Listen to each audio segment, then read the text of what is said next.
कुछ कहानियां कभी पूरी नहीं होती, बस एक मोड़ पर आकर दिल में बस जाती हैं। आज हम पहुंच गए हैं इस सफर के आखिरी पड़ाव पर, इस संयुक्त परिवार की प्यारी सी दुनिया के दूसरा और अंतिम भाग में। इस भाग में वो त्योहार भी होगा जहां पूरा घर फिर एक साथ हंसेगा। वो सीख भी होगी जो पीढ़ियों तक याद रखी जाएगी, और वो पल भी होंगे जब शरारतें चुपचाप एक मीठी याद बन जाएंगी। तो आइए एक बार फिर चलें उसी पुराने घर की चौखट पार, जहां हर रिश्ता जिंदा है और हर मुस्कान में एक कहानी छुपी है। शुरू करते हैं इस सुनहरी याद का आखिरी हिस्सा, दूसरा और अंतिम भाग, रंग बिरंगी छत की वो कहानी जो दिल को हमेशा के लिए अपना बना लेती है। नवरात्रि, वो 9 दिन जब पूरा मोहल्ला सज धज कर ऐसा लगता था मानो स्वर्ग का कोई हिस्सा जमीन पर उतर आया हो।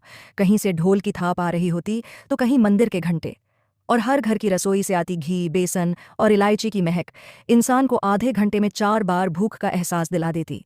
मगर वर्मा निवास में इन सब के बीच बबलू की हरकतें एक अलग ही मिठास घोल रही थीं, खालिस देसी, खालिस नवरात्रि स्पेशल मिठास। उस सुबह जैसे ही सूरज की पहली किरण खिड़की से टकराई, बबलू अपने कमरे में बैठा आईने के सामने झक सफेद गमछा बांधकर खुद को देख रहा था, जैसे कोई बॉलीवुड हीरो गरबा फिल्म में डेब्यू करने वाला हो। उसके मुंह में दही चूसे चूसे बोलने की आदत के साथ साथ आज उसके पास एक नया मिशन था। इस साल गरबा में ऐसा डांडिया करूंगा कि मोहल्ले की हर लड़की बबलू बबलू पुकारे। बबलू के दिमाग में चल रहा था एक भव्य प्लान, जो उसके अंदर के डांडिया सम्राट को जन्म देने वाला था। उसने अपने छोटे भाई चिंटू को बुलाया और गंभीरता से कहा, देख चिंटू, डांडिया खेलने में 2 चीजें चाहिए होती हैं, लय और लक। लय तो मेरी पैदाइशी है और लक तू बन जाएगा। बस तुझे मेरे साथ ड्रेस पहननी पड़ेगी। चिंटू हक्का बक्का रह गया। कौन सी ड्रेस? बबलू ने धीरे से अलमारी खोली और निकाला एक नीले और गुलाबी रंग का झिलमिलाता लहंगा चोली और बोला, तू गोपिका बनेगा और मैं कन्हैया। मोहल्ले में जब हम गरबा खेलने उतरेंगे, लोग कहेंगे, बाप रे, असली राधा कृष्ण आ गए। चिंटू के चेहरे पर जितनी शिकन उस वक्त आई, उतनी तो बोर्ड के एग्जाम रिजल्ट वाले दिन भी नहीं आती थी। वहीं रसोई में मामी जी आलू के पकौड़े तलते हुए सोच रही थीं कि आज डांडिया की तैयारी में बच्चों ने क्या क्या पैंतरे बनाए होंगे। उन्होंने बाहर झांका तो बबलू और चिंटू लहंगा चोली पहनकर किसी मैरिज ब्यूरो के पोस्टर जैसे बन खड़े थे। मामी जी ने अपनी हंसी रोकने की लाख कोशिश की, लेकिन जैसे ही बबलू ने डांडिया की एक पैंतरेदार घुमाव वाली चाल चलाई और चिंटू का लहंगा उसकी टांग में फंस गया और वह धड़ाम से गिरा, वैसे ही पूरा घर ठहाकों से गूंज उठा। दादी की गरबा क्लास परंपरा के तड़के के साथ। वहीं दादी ने जब यह सब देखा तो उन्होंने अपना चश्मा थोड़ा नीचे खिसकाया और कहा, बबलू, गरबा केवल हाथ हिला के नहीं होता, उसमें भाव, भक्ति और बराबरी होनी चाहिए। पहले जमाने में हम गरबा ऐसे खेलते थे कि पंडित तक आकर पूछते थे, माता रानी भी प्रसन्न हो गई होंगी। दादी जी। बबलू ने आंखें गोल कर दादी की ओर देखा। दादी, आप गरबा खेलती थीं? दादी ने एक हाथ कमर पर और एक हाथ हवा में तिरछा करके कहा, गरबा नहीं बेटा, अष्टभुजा डांडिया। और उन्होंने जो 2 मिनट का डेमो दिया, उसमें ऐसी रफ्तार और लचक थी कि बबलू का हौसला तो वहीं बैठ गया। अबे चिंटू, हमसे तो दादी ही अच्छा डांडिया खेलती हैं। बबलू का मोहल्ला मिशन, मोहिनी डांस और हंगामा। शाम होते ही पूरा मोहल्ला रोशनी से चमक उठा। हर गली में झालरें लटक रही थीं, स्पीकर से डोली में बैठी राधा जैसे पुराने गरबा गीत बज रहे थे, और मोहल्ले की आंटियां ज्यादा एक्साइटेड थीं गरबा से कम, एक दूसरे के लहंगे चुराने और कॉम्पिटिशन जीतने में ज्यादा। बबलू ने प्लान बनाया था मोहिनी डांस। उसने खुद को कृष्ण की तरह सजाया और चिंटू को राधा बना दिया, लेकिन जैसे ही वह मोहल्ले के पंडाल में पहुंचे तो मोहल्ले के सारे बच्चे बबलू को देख ठहाके लगाने लगे। अबे देखो तो सही, बबलू को डांडिया देवी मिल गई, किसी ने चिल्लाया। दूसरा बोला, और ये जो उसके साथ है, वो क्या चिंटू रासलीला? बबलू ने पूरी गंभीरता से कहा, हंसी उड़ाओ मत, ये कला है, समर्पण है और सबसे बड़ी बात रचनात्मकता है। मगर जब चिंटू ने साड़ी का पल्लू संभालते संभालते अपने नकली झुमके गिरा दिए और वो झुमका किसी आंटी के गरबा स्टेप्स में आकर चटक गया, तो माहौल ऐसा हुआ कि ऑर्केस्ट्रा बंद, डीजे चुप और आंटियां खिसियाई मुस्कान के साथ अपने पल्लू सहेजने लगीं। सीख उत्सवों में आत्मा है साथ, और सादगी में सौंदर्य। जब रात को गरबा खत्म हुआ, दादी ने सबको बिठाया और कहा, बच्चों, त्योहार सिर्फ कपड़े और संगीत का नाम नहीं होता। ये तो हमारे आपसी प्रेम, साथ मिलकर बिताए गए वक्त और हमारी जड़ों से जुड़ने का एक माध्यम होता है। जब तुम सब मिलकर हंसी ठिठोली करते हो तो वही असली पूजा बन जाती है। बबलू और चिंटू ने सिर झुकाकर कहा, दादी, हमें समझ आ गया, अगली बार लहंगा चोली नहीं, परंपरा के साथ सच्चे दिल से गरबा खेलेंगे। मामी जी ने हंसते हुए कहा, बस बेटा, अगली बार किसी की चूड़ी मत तोड़ देना। और फिर सबने मिलकर रात की खिचड़ी खाई, दही का रायता पिया और गरबा की थकावट को ठहाकों में बदलते हुए इस नवरात्रि को जिंदगी की सबसे हंसती गाती यादों में बदल दिया। नवरात्रि के दूसरे दिन जैसे ही सुबह की पहली किरण आंगन में पड़ी, वर्मा निवास का माहौल और भी जोशीला हो चुका था। घर में हल्की गुलाबी रोशनी बिखरी थी और हवा में हल्के हल्के चंदन, अगरबत्ती और ताजे फूलों की खुशबू घुली हुई थी। चाय की केतली की सीटी से लेकर दादी के पूजा के मंत्रों तक सब कुछ मिलकर बता रहा था कि आज कुछ खास होने वाला है। लेकिन सबसे ज्यादा उथल पुथल बबलू के दिमाग में चल रही थी, क्योंकि मोहल्ले में आज डांडिया स्पर्धा होने वाली थी और उसमें बेस्ट डांसर कपल के खिताब की तैयारी हर घर में शुरू हो चुकी थी। अब तक बबलू और चिंटू को अपनी कलात्मक जोड़ी पर पूरा भरोसा था, लेकिन एक नई घोषणा ने उनकी आत्मा को झटका दे दिया। मामी जी भी प्रतियोगिता में भाग ले रही थीं।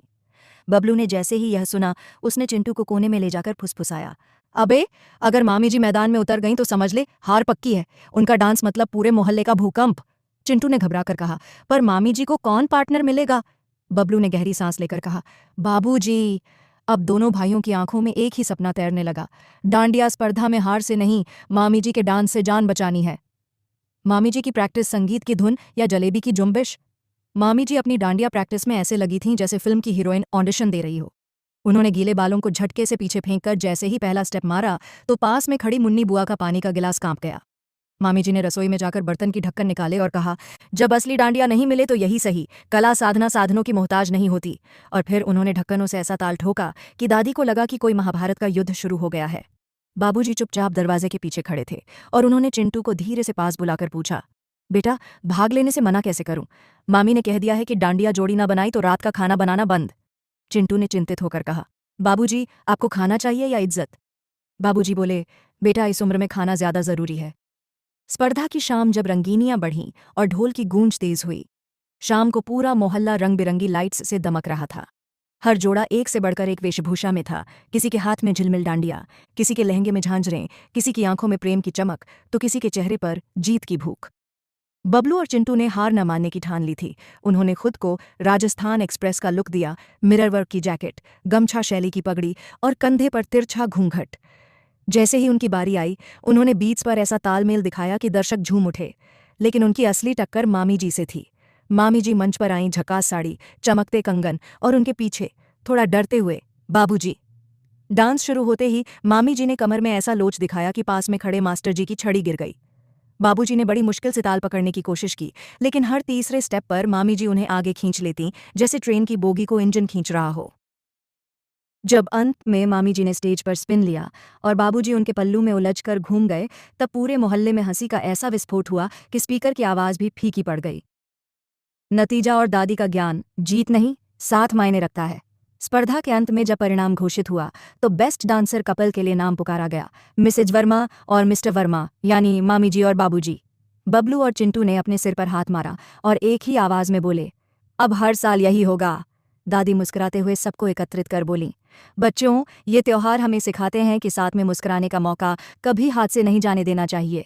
जीत हार तो आती जाती है, लेकिन अपनों के साथ की गई मस्ती और सीखें हमेशा याद रहती हैं। मामी जी का डांस भले सबको हंसी दे गया, लेकिन देखो, वो बाबूजी को अपने साथ नचा ले गईं, यही तो असली जीत है। बबलू ने मुस्कुराकर कहा, तो अब अगली बार मैं दादी के साथ पार्टनरशिप करूंगा, डांडिया धमाका पार्ट 2। दादी ने आंखें तरेरते हुए कहा, पहले जरा अभ्यास कर ले बालक, ये गरबा है, क्रिकेट का मैच नहीं। और इस तरह से खत्म हुई एक और शाम हंसी, धूम और डांडिया की टनटन में बसी पारिवारिक मोहब्बत के साथ। बच्चा, पार्टी तैयार हो जाओ, आज मोहल्ले में तहलका मचाना है। ये ऐलान किया था बबलू ने, जिसकी आंखों में रात के गरबा में हुए हार का बदला लेने की आग जल रही थी और मुंह पर वह मुस्कान थी जिसे देखकर दादी ने सुबह ही कहा था, इसका कुछ ना कुछ जरूर गड़बड़ है टकाने। आज नवरात्रि का तीसरा दिन था, पर गरबा स्पर्धा से भी ज्यादा चर्चा हो रही थी वर्मा निवास की सायरन गैंग की एक गुप्त मिशन, जिसमें मोहल्ले के छोटे बड़े बच्चे मिलकर कुछ ऐसा करने जा रहे थे जिसे इतिहास की किताबों में नहीं तो कम से कम मोहल्ले की बैठकों में जरूर याद किया जाएगा। सायरन गैंग की योजना, मिशन घंटा मिश्री, बबलू, चिंटू, सोनू, पिंकी, गुड्डू और टुनटुन सब एक लाइन में बैठकर प्लान बना रहे थे, जैसे कोई क्राइम थ्रिलर फिल्म की स्क्रिप्टिंग चल रही हो। हमारे मोहल्ले के हर घर में पूजा के टाइम घंटी बजती है ना, तो हम सबको एक एक घंटी चुराकर एक बड़ी गरबा घंटा धुन बजाएंगे। पूरे मोहल्ले में सिर्फ एक ही धुन बजेगी, हमारी गुंडा मिस्री राग वाली, बबलू ने जोश में बताया। चिंटू ने शंका जताई, पर दादी सुन लेंगी तो कान उखाड़ लेंगी।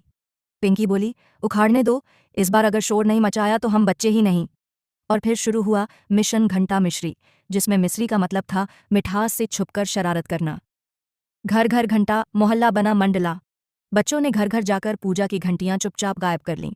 कोई किचन की खिड़की से अंदर घुसा तो किसी ने पूजा थाली से घंटी निकालने के लिए गंगा जल तक गिरा दिया। एक बार तो गुड्डू की शर्ट में घंटी फंसी रह गई और बगल के कुत्ते ने भौंक भौंक कर मुसीबत खड़ी कर दी।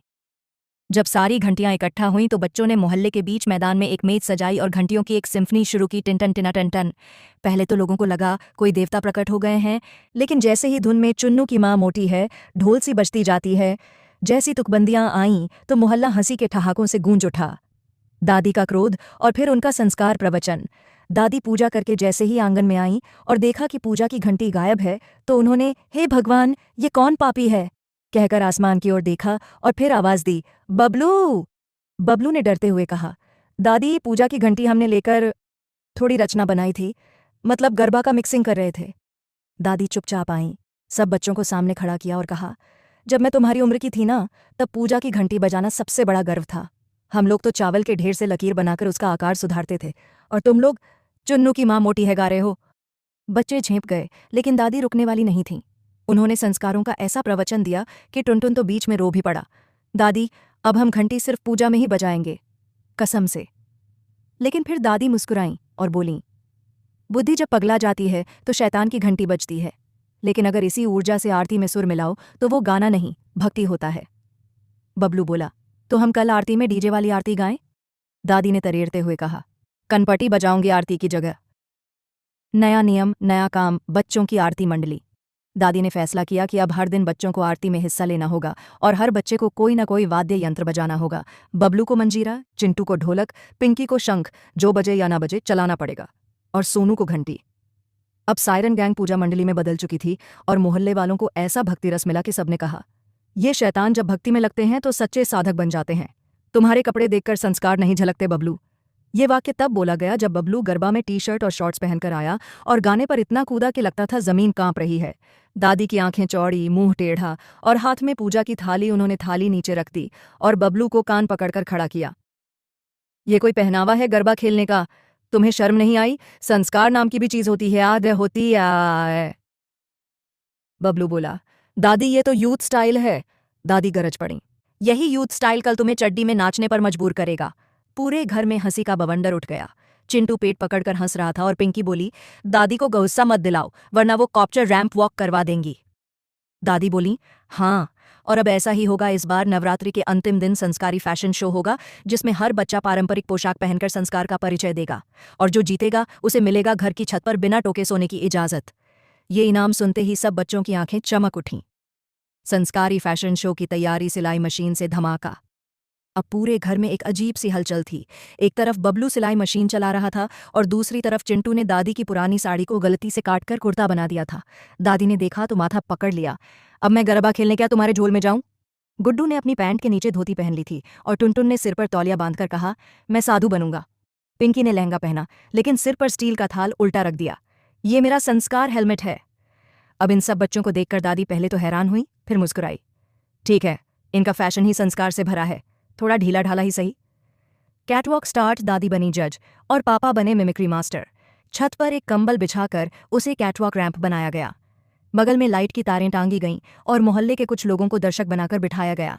दादी हाथ में छोटी सी घंटी लिए जज बनी थीं और पापा पास में माइक लेकर बोले, स्वागत है आप सभी का संस्कार फैशन शो में, जहां हर बच्चा दिखाएगा अपने कपड़ों से अपने संस्कार।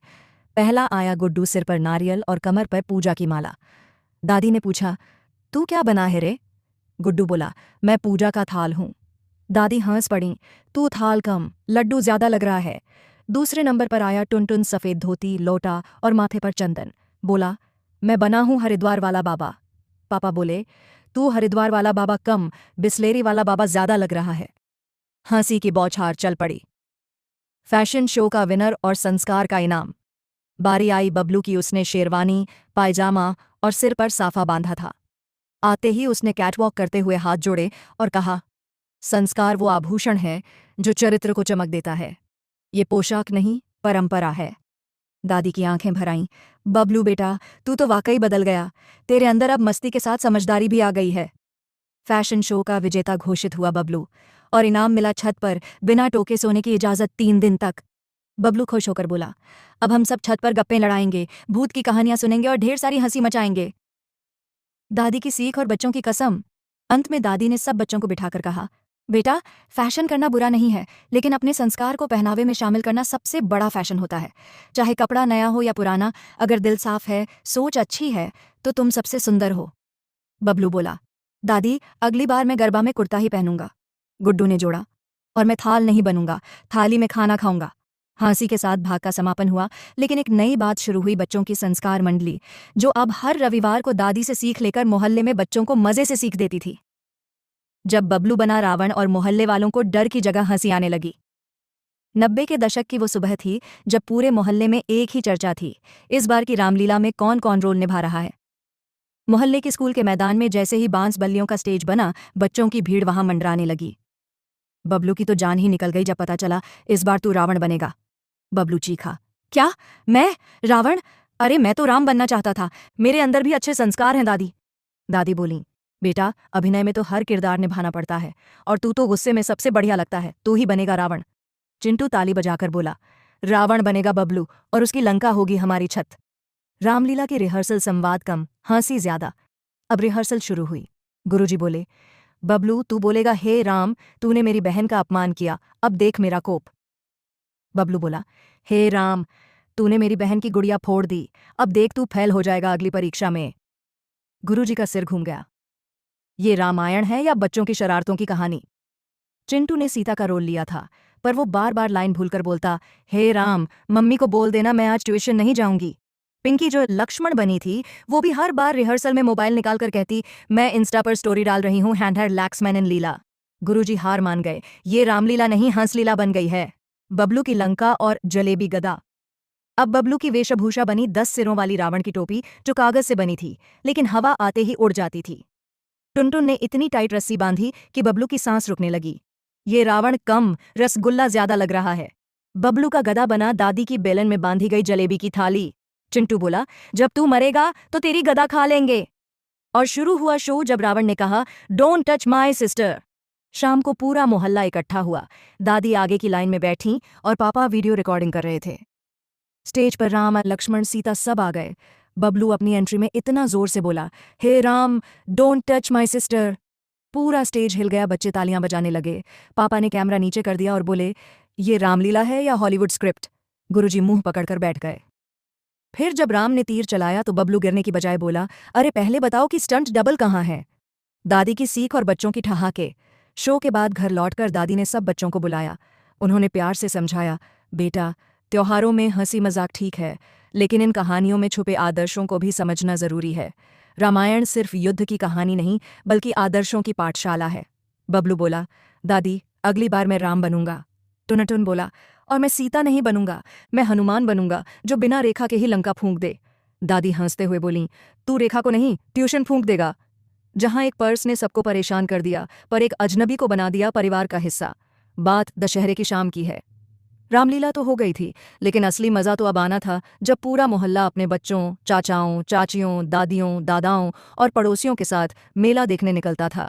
बच्चों के लिए गोलगप्पे, बुजुर्गों के लिए झूले और मम्मियों के लिए बिंदी चूड़ी की दुकानें। मेला सिर्फ मेला नहीं था, वो हर किसी की खुशी का मैदान था। सबकी तैयारी, लेकिन बबलू की टाई? शाम होते ही पूरा घर जैसे मैदान में उतर आया हो। बच्चों ने अपने सबसे अच्छे कपड़े निकाले। चिंटू ने अपनी शेरवानी पहन ली, जो पापा की शादी में से सिलवाई गई थी, लेकिन अब उसमें से एक बटन गायब था, सो उसने सेफ्टी पिन लगाकर काम चला लिया। बबलू अपने पापा की पुरानी टाई लेकर आया और दादी से बोला, दादी, टाई बांध दो। दादी बोली, बेटा ये स्कूल नहीं मेला है। बबलू बोला, मेला में भी क्लास दिखाना जरूरी है। इतना सुनते ही पिंकी बोली, हाँ हाँ क्लास तो लगेगी, लेकिन टाई उल्टी बांधोगे तो सब फेल समझेंगे। मेले का रोमांच, बच्चों की टोली और चाचा की चौकसी। सबके हाथ में गुब्बारे, मुंह में बर्फ का गोला और आंखों में चमक थी। पूरे परिवार ने तय किया, बच्चों को हमसे अलग मत करना। लेकिन ये बात मानता कौन है? बबलू, चिंटू, टुनटुन, पिंकी सब ने एक प्लान बनाया।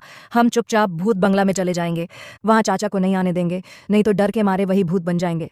टुनटुन ने तो जेब से 5 रुपये का सिक्का निकालकर कहा, भूत देखेंगे 5 रुपये में, सस्ता है डर। और फिर खो गया पर्स।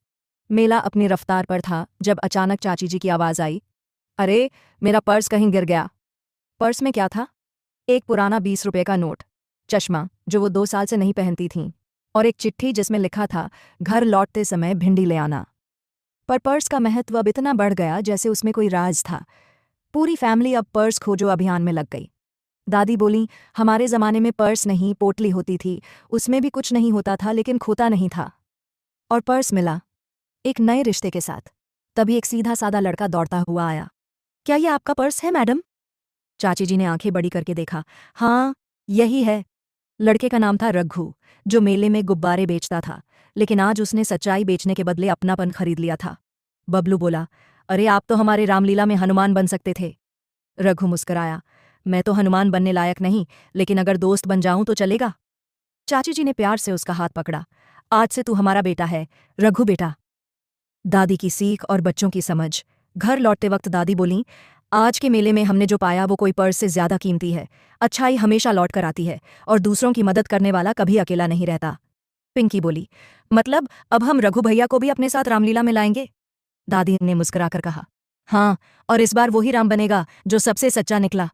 जब घर की सफाई बनी बच्चों के लिए आफत, और उन्होंने बनाया ऐसा जुगाड़ कि दादी तक रह गई दंग।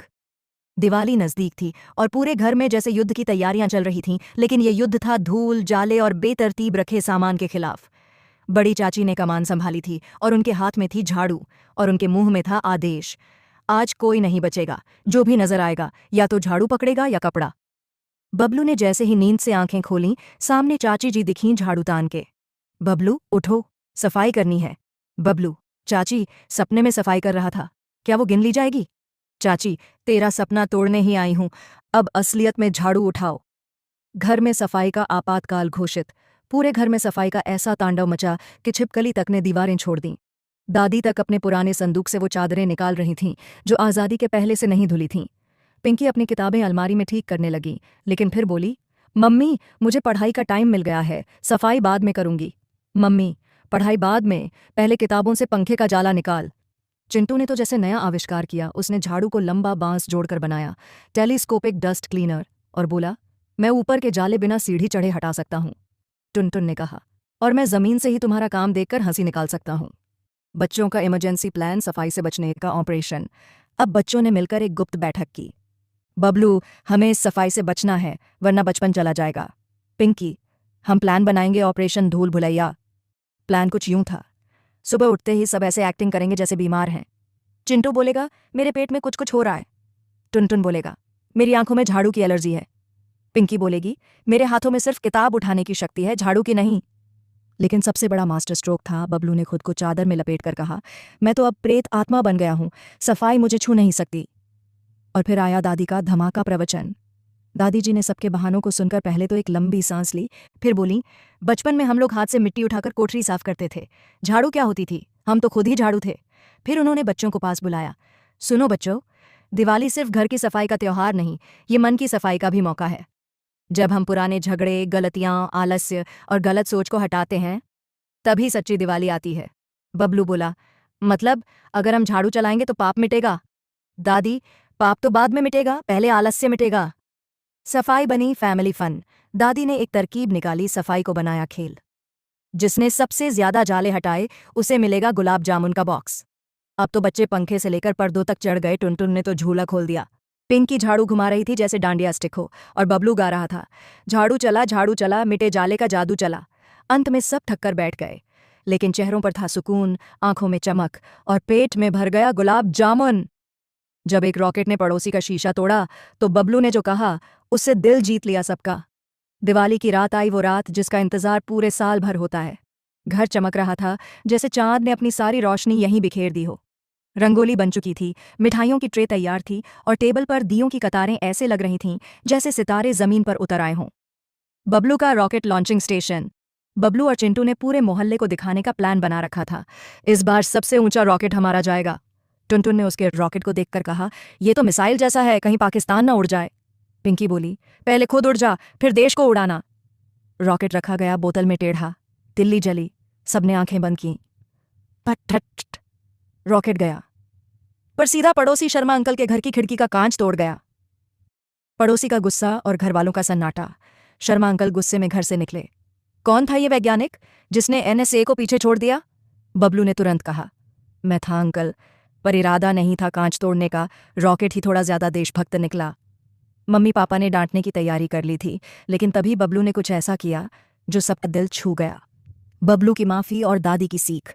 बबलू गया घर के अंदर, एक रसमलाई की कटोरी ले आया और बोला, अंकल कांच टूटा, लेकिन ये मिठाई दिल से है। रॉकेट ने कांच तोड़ा, मैं रिश्ता जोड़ता हूं। शर्मा अंकल का चेहरा नरम पड़ गया। बोले, गलती की लेकिन मान ली, और मान ली तो सब माफ। दादी मुस्कुराईं। इसी को कहते हैं सच्चा त्योहार। दिवाली वो नहीं जहां पटाखे गूंजे, दिवाली वो है जहां दिलों की दिवाली जले। अंत में मिठाई, मिलन और मिलकर गाना। रात के खाने में रसमलाई से लेकर कचौड़ी तक हर स्वाद था। बच्चे एक कोना पकड़कर गा रहे थे, रॉकेट चला, माफी मिली, अब रसमलाई मिली। शर्मा अंकल ने भी कहा, अगली दिवाली की पटाखा टीम में मुझे भी ले लेना। पापा बोले, हाँ, लेकिन इस बार हम सब मिलकर रॉकेट उड़ाएंगे ताकि कोई कांच नहीं, बस दोस्ती टूटे। जब घर की गली बनी वानखेड़े स्टेडियम और हर बॉल पर हुआ रिश्ता छक्का। रात की मिठाइयों का असर सुबह तक चला और अब सबके शरीर में गुलाब जामुन पावर आ गया था। सुबह होते ही बबलू ने घोषणा कर दी, आज होगा क्रिकेट का महायुद्ध, लड़के बनाम लड़कियां, हारने वाले करेंगे जीतने वालों के लिए 1 हफ्ते तक झाड़ू। इतना सुनते ही घर में ऐसा शोर मचा जैसे IPL की नीलामी हो रही हो। पिंकी बोली, ठीक है, हम भी बनाएंगे टीम गर्ल पावर गदर। बबलू बोला, हम होंगे बॉयज बम बम। टीम तैयार, कप्तान चुने गए। बॉयज बम बम टीम, कप्तान बबलू, बल्लेबाज चिंटू टुनटुन, बॉलर गोलू भैया, जो कभी बॉल पकड़ते ही नहीं लेकिन खुद को कपिल देव समझते हैं। गर्ल पावर गदर टीम, कप्तान पिंकी, बल्लेबाज सोनू दीदी, जो बैट ऐसे पकड़ती हैं जैसे सब्जी काटने वाली छुरी। बॉलर रिंकू बुआ की बेटी मिन्नी, जो बॉल फेंकने से पहले एक डांस स्टेप करती है। मैच की शुरुआत, पहला ही बवाल, बबलू ने टॉस किया। चिंटू चिल्लाया, ये टॉस की सिक्का नहीं, दादी का पूजा वाला सिक्का है। बबलू, दादी का ही तो लकी सिक्का है, जीत भी लकी ही चाहिए। लड़कियों ने पहले बैटिंग की। पहली बॉल, मिन्नी ने स्ट्राइक ली। बॉल आई, मिन्नी ने बैट घुमाया और साथ में पल्लू भी उड़ाया। बॉल हवा में गई और दीदी ने चीखते हुए कहा, सिक्सर। लेकिन गोलू भैया ने कहा, नो बॉल, क्योंकि मिन्नी ने बैट से पहले आंख मारी। पिंकी, आंख मारना क्रिकेट के नियम में आता है क्या? बबलू, हमारे मोहल्ले वाले नियमों में सब आता है। हर ओवर में मस्ती, हर रन में हंसी। जब चिंटू बैटिंग करने आया, पिंकी ने फील्डिंग में मिन्नी को भेजा। मिन्नी ने चिंटू से कहा, बैट ठीक से पकड़ो, ऐसा लग रहा है जैसे झाड़ू लेकर आए हो। चिंटू ने गुस्से में बॉल पर इतना बड़ा शॉट मारा कि बॉल सीधे जाकर मम्मी की बालकनी में रखे आम के अचार के मटके पर जा गिरी। ठप्प! अचार बह गया और मम्मी ने खिड़की से ही चीखा, अब खेलने के बाद खुद खटाई खाना। मैच का क्लाइमैक्स और दादी का न्याय। अंतिम ओवर, 2 रन चाहिए थे। बबलू बैटिंग पर, मिन्नी बॉलिंग। बॉल आई, बबलू ने मारा। बॉल पिंकी के पास गई, जो फील्डिंग में थी। पिंकी ने गेंद उठाई और सीधे स्टंप्स पर फेंका। Bablu run out. अब लड़कों ने कहा, नहीं नहीं, बैट लाइन के अंदर था। लड़कियों ने कहा, हमने तो वीडियो भी बना रखा है, देखो। और मामला पहुंच गया दादी के पास। दादी ने दोनों टीम की बातें सुनकर कहा, जिसने भी अचार गिराया वो हारा, बाकी सब जीते। मैच का परिणाम, रिश्तों की जीत। अंत में सबने हंसते हुए स्वीकार किया, हम सब जीते, क्योंकि साथ खेलने से बड़ी कोई जीत नहीं होती। बबलू ने मिन्नी से हाथ मिलाया, अगली बार तुम मेरी टीम में रहना। मिन्नी, ताकि अचार बच जाए। पिंकी बोली, नहीं, ताकि हार पक्की हो जाए। जिसने कभी कैच नहीं पकड़ा वो आज कमर कसकर फील्डिंग में खड़ा था, और जिसके पास बैट नहीं था वो मम्मी का बेलन लेकर खेलने उतरा। गली की सुबह अब मैदान में बदल चुकी थी। चचेरे भाई बहनों का क्रिकेट टूर्नामेंट पूरे जोश पर था। भाग 1 की मस्ती के बाद अब आया मैच का दूसरा पड़ाव, कॉमेडी का असली धमाका। बच्चों ने अब खेल में सीरियसनेस से ज्यादा कॉमिकनेस डाल दी थी। गोलू भैया की मूविंग फील्डिंग। गोलू भैया को फील्डिंग दी गई थर्ड मैन पर। अब उन्हें समझ नहीं आया कि थर्ड मैन कहाँ होता है। वो बोले, थर्ड मैन मतलब तीसरा आदमी, तो मैं फर्स्ट क्यों नहीं? बबलू ने समझाया, अरे मतलब लाइन के पास खड़े हो जाओ, पीछे। गोलू भैया खड़े तो हो गए, लेकिन 2 मिनट बाद वो दीवार के सहारे खड़े खड़े मोबाइल में रील्स देखने लगे। और जब बॉल आई तो ठाई, बॉल उनके पेट से टकराई। टुनटुन चिल्लाया, भैया ने कैच नहीं पकड़ा, बॉल ने खुद आकर पेट पर टिक गई। गोलू बोले, मैंने तो जानबूझकर छोड़ा, बॉल को चोट लगती। टुनटुन का बैट बेलन। अब बारी थी टुनटुन की बैटिंग की, लेकिन घर के अंदर से कोई बैट नहीं मिला, तो जनाब उठाकर लाए मम्मी का बेलन। पिंकी बोली, बेलन से बैटिंग करोगे, बॉल टुकड़े टुकड़े हो जाएगी। टुनटुन, नहीं, ये मम्मी ब्रांड स्पेशल एडिशन है, हिट करने के बाद परांठा भी बना देता है। पहली बॉल पर ही बेलन से ऐसा शॉट मारा कि बॉल सीधे जाकर रिंकू बुआ की चूड़ियों के गट्ठर में घुस गई। चन्न चन्न चन्न, चूड़ियां टूटीं, बुआ चिल्लाईं, खेलो लेकिन मेरी शादी की चूड़ियों से नहीं। मिन्नी की बॉलिंग और उसकी डांस स्टेप। अब लड़कियां आईं बॉलिंग करने। मिन्नी ने जैसे ही बॉलिंग स्टाइल पकड़ा, पूरा मोहल्ला हंस पड़ा। क्यों? क्योंकि मिन्नी बॉल डालने से पहले पूरा नाटू नाटू स्टेप करती थी। एक पैर पीछे, हाथ हवा में, फिर बॉल ऐसे छोड़ती जैसे कोई रिमोट कंट्रोल से बॉल को चला रहा हो। बबलू बोला, बॉलिंग है या ऑडिशन? मिन्नी, जो आउट हुआ वही कहेगा, बॉलिंग थी। और सच में अगली ही बॉल पर चिंटू आउट। और फिर मिन्नी ने कहा, देखा, मेरी स्टाइल में दम है। टंटना से मंदिर तक बॉल का रहस्यपूर्ण सफर, खेल चल रहा था, मस्ती अपने चरम पर थी। तभी टुनटुन ने बेलन से एक और जोरदार हिट किया। बॉल उड़ी, सबने देखा, उड़ी और सीधी जाकर लगी मंदिर की घंटी से। टन टन टन। घंटी इतनी तेज बजी कि पंडित जी बाहर आ गए। कौन है जो सुबह सुबह भगवान को भी चौका मार रहा है? बबलू बोला, माफ करिए पंडित जी, ये क्रिकेट और कनेक्शन दोनों का मिलाजुला प्रसाद था। दादी का अंपायर न्याय। अब लड़ाई हुई। लड़कियां बोलीं, ये आउट था, बॉल बाउंड्री के बाहर गई। लड़के बोले, मंदिर में लगी, इसका मतलब ये आउट ऑफ रिलीजन हो गया। दादी बोली, जिसकी बॉल भगवान ने ली वो रन नहीं गिने जाएंगे, पर भगवान को परांठा चढ़ाना होगा। सबने हंसते हुए बात मान ली। अंत में मिलकर दही बड़े और ठहाके। दोपहर में सबने दादी के हाथ के दही बड़े खाए। टुनटुन बोला, बेलन से बैटिंग और फिर दही बड़े, अब दिन पूरा हुआ। मिन्नी बोली, अगली बार बॉलिंग करूंगी स्पिन स्टेप में सोलो डांस बॉलर बनकर। गोलू भैया बोले, अब से मैं सिर्फ अंपायर बनूंगा, फील्डिंग से पेट में दर्द हो गया है। जहां रन गिनते गिनते आ गईं जोड़ घटाव की यादें और क्रिकेट बना क्लासरूम का ब्रेक टाइम। बबलू की टीम बनाम पिंकी की टीम का महायुद्ध अभी जोरों पर था। अब तक हंसी ठाकों की बौछार हो चुकी थी, बेलन से बैटिंग, मंदिर की घंटी तक बॉल और गोलू भैया की पेट फील्डिंग। लेकिन अब सामने आया असली संकट। स्कोरबोर्ड कैसे बनाया जाए? जब नहीं मिला स्कोरबोर्ड तो कॉपी बनी बैट्समैन की किस्मत। टुनटुन भागा घर के अंदर, उठा लाया स्कूल की पुरानी मैथ्स वाली कॉपी। उस पर बड़े बड़े अक्षरों में लिखा, बॉयज वी गर्ल्स। नीचे लिखा, रन्स विकेट्स 6 आउट्स। अब पिंकी बोली, हमने स्कोर बनाया 27 रन 1 ओवर में। टुनटुन, 27 कैसे? तुमने तो 3 बॉल पर 2 रन लिए और 2 पर डांस किया। मिन्नी बोली, हमारी बॉल पर अगर डांस हो तो रन मिलते हैं। गोलू भैया, ऐसा कौन सा नियम है? पिंकी, हमारा घर का नियम है, एंटरटेनमेंट रन फ्री में मिलते हैं। गणित क्लास ऑन फील्ड जब रन जोड़ने में पसीना छूटा, अब रन जोड़ने का काम चिंटू को सौंपा गया, जो मैथ्स में हमेशा 4 में से 1 सवाल सही करता था। उसने जोड़ना शुरू किया, 7 + 5 + 2 + 4 मतलब 17, फिर उस पर 6 जोड़ो 25, फिर 1 रन। टुनटुन बोला, भाई 7 + 5 तो 12 होते हैं। चिंटू, मुझे डिस्टर्ब मत करो, मैं क्रिकेट मैथ्स मोड में हूं। बबलू बोला, मैथ्स मोड, इसमें कैलकुलेटर होता है क्या? स्कोर की लड़ाई, रिश्तों की मिठाई। रिंकू दीदी ने पिंकी से कहा, हमने रन तो ज्यादा बनाए हैं, पर तुम्हारी टीम के आउट ज्यादा हुए। बबलू ने कहा, तो रन ज्यादा वालों की जीत हुई। मिन्नी बोली, नहीं, हमने भी आउट नहीं होने देने वाला डांस रूल इस्तेमाल किया था। गोलू भैया बोले, दादी को बुलाओ, यही फैसला कर सकती हैं। और फिर आई क्रिकेट कमेटी की चीफ दादी माँ। दादी का नियम, जिसे जोड़ घटाव आता है वो जीते। दादी आई, स्कोर देखा, फिर बोली, जिसकी टीम का स्कोर जोड़ने में सबसे कम गलती हुई वही जीतेगा। क्यों? क्योंकि सही गणना ही सही क्रिकेट है। अब चिंटू पसीने पसीने। मिन्नी ने कहा, हमने तो स्मार्ट काम किया, हमारे रन बोर्ड पर हमने दादी का फोटो चिपका दिया है ताकि कोई बहस ही ना करे। दादी हंसी, अरे वाह, मेरे नाम पर राजनीति शुरू हो गई। अंत में फिर से हंसी का रण। अंत में बबलू ने कॉपी हाथ में लेकर बोला, हम सबको 1-1 रन देना चाहिए दोस्ती के लिए। पिंकी बोली, और 6 रन दादी के लिए, वो तो अंपायर भी थीं, जज भी, और हमारे सबसे बड़े सपोर्टर भी। सब ने मिलकर कॉपी पर लिखा, फाइनल रिजल्ट फैमिली विंस। फिर आया घर की किचन से पुकार, दही बड़े तैयार हैं। गोलू भैया बोले, अब मैं फील्डिंग नहीं करूंगा, मैं सिर्फ प्लेटिंग करूंगा। जहां एक गेंद ने चाची के गुलाब उड़ाए और बच्चों की मस्ती बन गई मोहल्ले की अदालत, दादी न्यायालय में। हर दिन की तरह उस दिन भी खेल शुरू हुआ।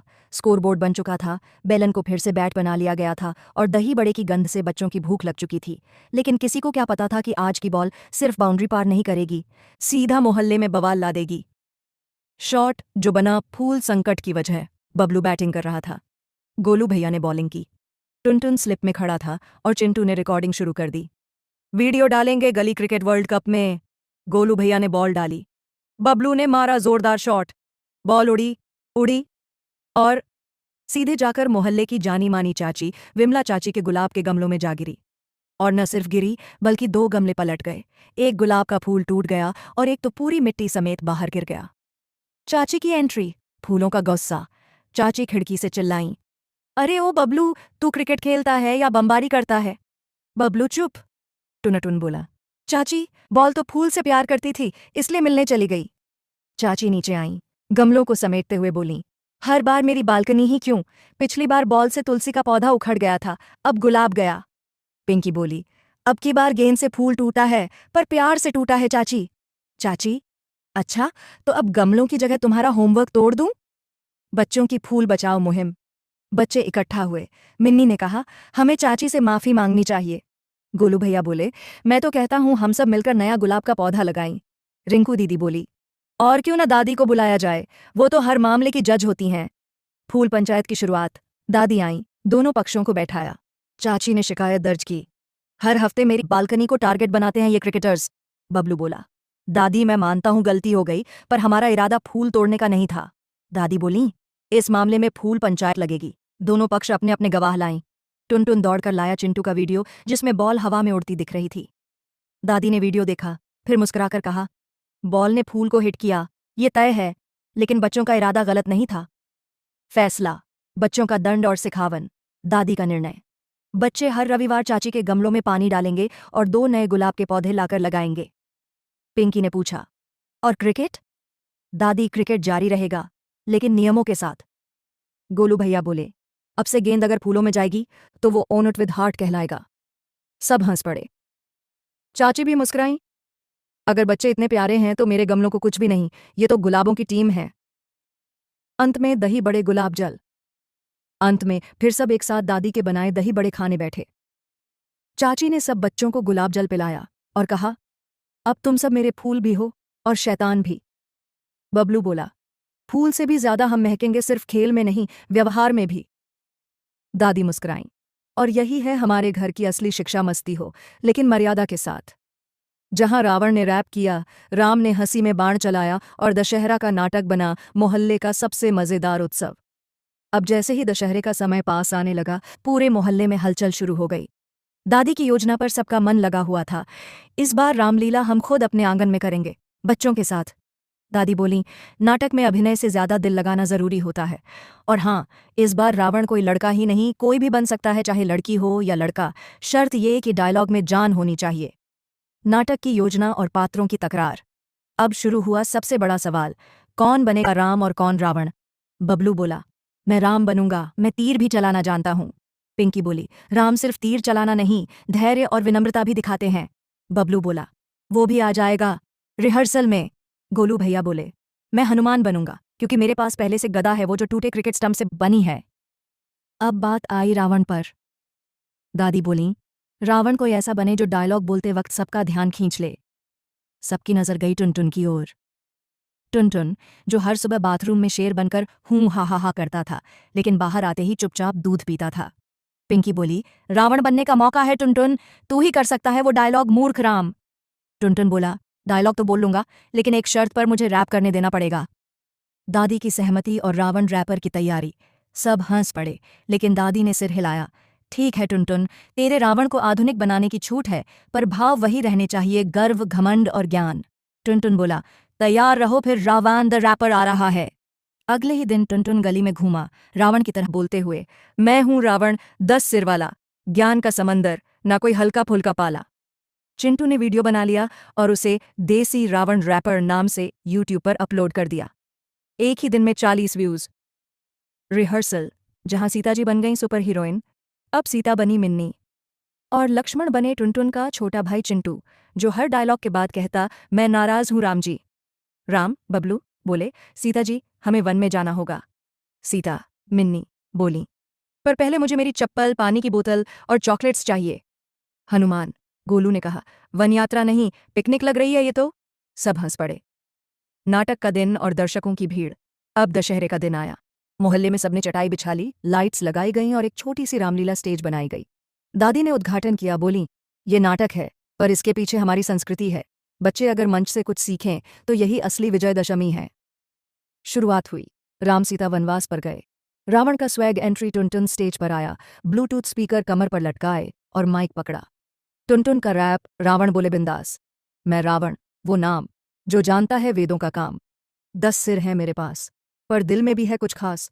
बबलू, राम बोला, तू विद्वान है रावण, पर तेरा घमंड तुझे डुबो देगा। टुनटुन बोला, घमंड नहीं है, आत्मगौरव है ये। सीता को लाया, पर छुआ तक नहीं, ये मेरा नियम है रे। दर्शक ताली बजाने लगे। अंतिम दृश्य जब बाण चला और हंसी गूंज उठी। फिर आया नाटक का क्लाइमैक्स। राम ने बाण चलाया। टुनटुन खड़ा हुआ, बोला, मुझे हराया तुमने बाण से, पर याद रखो, हारता वही है जो जानता है ज्ञान से। और फिर गिर गया हंसते हुए। गिरते हुए बोला, अगली बार रामायण में रावण बनूंगा, ऑटो ट्यून लगाकर। अंत में विजय की सीख। दादी मंच पर आईं, बोलीं, बच्चों ने आज दिखा दिया कि संस्कृति को मस्ती के साथ भी जिया जा सकता है। रावण सिर्फ बुराई का प्रतीक नहीं, ज्ञान और मर्यादा का भी दर्पण है। जब उसका संतुलन बिगड़ता है तब वो हारता है। गोलू भैया बोले, अब से हर साल रामलीला हम ही करेंगे। पिंकी बोली, और टुनटुन हर साल रावण बनेगा, कभी रैपर कभी डीजे। जहां एक रैप ने मोहल्ले में धूम मचाई और बच्चों को मिला उनका पहला बड़ा अवार्ड। अब जैसे ही रामलीला का नाटक खत्म हुआ, बच्चों का उत्साह और जोश 7वें आसमान पर था। कोई भी घर से बाहर कदम रखने के लिए तैयार था, क्योंकि यह दिन था उनका सांस्कृतिक स्टार अवार्ड मिलने का। दादी ने इस दिन को और भी खास बना दिया था। आज रात हम बच्चों को एक खास अवार्ड देंगे, जो पूरे मोहल्ले में उनकी मेहनत और उत्साह को सम्मानित करेगा। सभी के चेहरे पर खुशी थी, पर एक बात थी जो सबसे ज्यादा ध्यान खींच रही थी, टुनटुन का रावण रैप। नाटक के दौरान जब उसने रैप किया था तो मोहल्ले के सभी लोग हंसी से लोटपोट हो गए थे। और जैसा कि होता है, चिंटू ने उस रैप को फौरन अपने मोबाइल में रिकॉर्ड कर लिया था। उसे यूट्यूब पर अपलोड करने में उसे 1 सेकंड भी नहीं लगा, और उसके बाद तो जो हुआ वह इतिहास बन गया। रैप की वायरल धूम सिर्फ मोहल्ले में नहीं बल्कि पूरे इलाके में टुनटुन के रावण रैप का वीडियो वायरल हो गया। रवान द रैपर ट्रेंड करने लगा। बच्चों के व्हाट्सएप ग्रुप में संदेशों का तांता लग गया। मम्मियाँ, पापाजी, पड़ोसी और यहाँ तक कि मोहल्ले के बड़े बूढ़े भी टुनटुन की रैप के शौकीन हो गए थे। वीडियो में टुनटुन का मैं हूँ रावण और फिर उसके बाद के घमंड नहीं है, आत्मगौरव है ये, ने तो सबका दिल छू लिया। लोग खुद हंसी में डूब गए थे, लेकिन अंदर से उन्होंने टुनटुन के उत्साह और जोश को भी सराहा। फिर आया वो पल जब टुनटुन के रैप वीडियो को 5,000 से ज्यादा व्यूज मिल गए। अब मोहल्ले में न सिर्फ क्रिकेट की बल्कि रैप की भी चर्चा हो रही थी। सांस्कृतिक स्टार अवार्ड का ऐलान। अब दादी ने सबको इकट्ठा किया। घर के आंगन में कुछ छोटे छोटे फूलों के गुलदस्ते रखे गए थे और एक छोटा सा मंच सजाया गया था। सबके चेहरे पर एक ही सवाल था, किसे मिलेगा यह अवार्ड?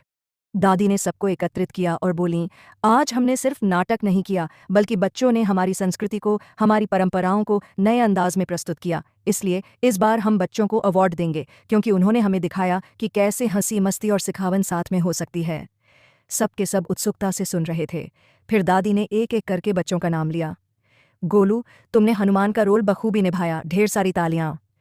पिंकी, तुमने सीता का अभिनय बहुत प्यार से किया, तुम भी एक स्टार हो। बबलू, तुमने राम की भूमिका में हमें विश्वास दिलाया। लेकिन अब आता है सबसे रोमांचक नाम, टुनटुन, दादी ने मुस्कुराते हुए कहा। और अब सबसे खास अवार्ड जाता है रवन द रैपर को, टुनटुन को, जो न सिर्फ रावण बने बल्कि उस किरदार में भी जान डाल दी और इसके साथ ही साथ हमारी संस्कृति को एक नया मोड़ भी दिया। तुमने दिखाया कि रावण सिर्फ एक राक्षस नहीं, बल्कि उसमें भी कुछ गहरी बातें छिपी हो सकती हैं। तुमने हमारी संस्कृति के साथ मजाक भी किया, पर उसे भी तमीज से प्रस्तुत किया। दादी ने टुनटुन को एक सुंदर सा गुलदस्ता और अवार्ड की ट्रॉफी दी। सभी की चुटकुली और प्रतिक्रिया। टुनटुन ने गर्व से अवार्ड लिया और बोला, मुझे तो लग रहा है कि अब मैं बॉलीवुड में रैपर बन जाऊंगा। सब हंस पड़े। गोलू ने कहा, तुम्हारी तो अब रावण रैप का सीक्वल बनाना पड़ेगा।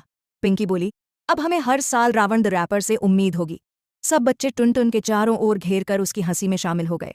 किसी को याद ही नहीं रहा कि वे सिर्फ मोहल्ले के बच्चे थे, अब वे कुछ और थे, सांस्कृतिक स्टार। अंतिम संदेश, ज्ञान और हंसी का तालमेल। दादी ने आखिरी में एक बहुत प्यारी बात कही।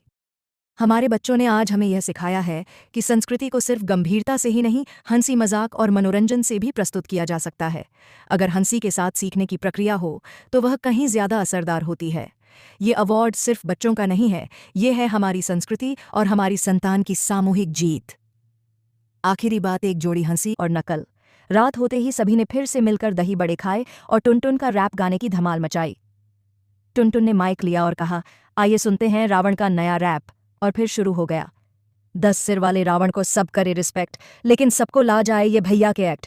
सब फिर हंसी में झूम उठे। जहां एक रैप ने मोहल्ले में हलचल मचाई और टुनटुन का सपना बन गया सुपरस्टार बनने का। रामलीला की रात खत्म होने के बाद मोहल्ले में एक नई हलचल थी। टुनटुन का रावण रैप वायरल हो चुका था और अब सब उसे और उसके रैप को लेकर मजाक बना रहे थे। कुछ लोग उसे रावण रैपर कहकर पुकारने लगे तो कुछ ने उसे बॉलीवुड का अगला स्टार मान लिया था। लेकिन इस बीच एक और बदलाव आ रहा था। चिंटू, जो हमेशा टुनटुन के साथ मस्ती करता था, अब उसके पीछे अपनी पहचान बनाने का सोचने लगा था।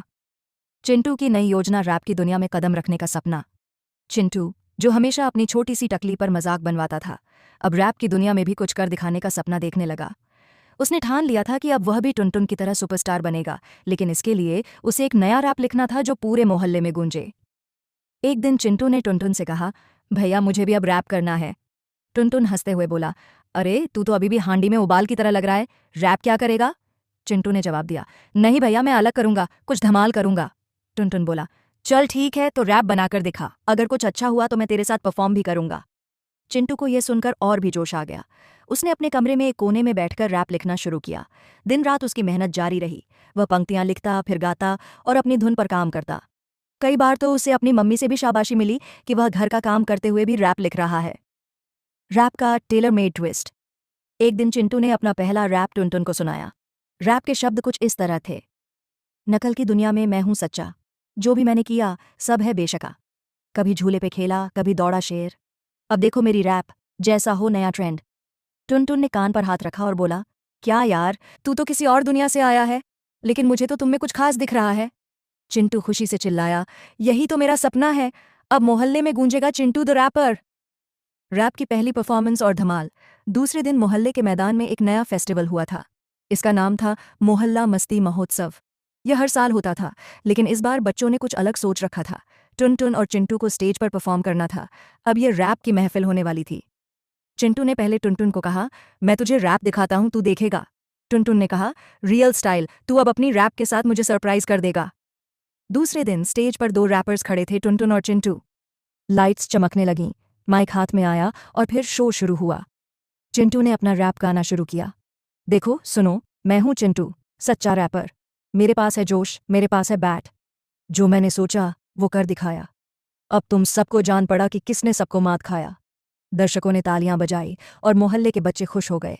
रैप को सुनकर ऐसा लग रहा था जैसे चिंटू ने स्टेज पर सच्चे रैपर का जोश और ताकत ले आई हो। टुनटुन और चिंटू का जोड़ी सुपरस्टार बनने का सपना। स्टेज पर बच्चों ने रैप गाया और धमाल मचाया। अब टुनटुन और चिंटू ने यह तय कर लिया था कि वे अगले बड़े रैपर बनने वाले हैं। रैप के बाद टुनटुन ने चिंटू से कहा, अब तो तू मुझे भी पीछे छोड़ देगा। चिंटू ने मुस्कुराते हुए कहा, भैया अगर तुम नहीं होते तो मैं भी कभी यह सपना नहीं देख पाता। टुनटुन हंसते हुए बोला, अच्छा किया तूने, अब हमें दोनों मिलकर स्टेज पर रैप का जलवा दिखाना है। अब दोनों ने तय किया कि वे एक साथ मिलकर अगले साल का मोहल्ला मस्ती महोत्सव जीतने के लिए और भी बढ़िया रैप तैयार करेंगे।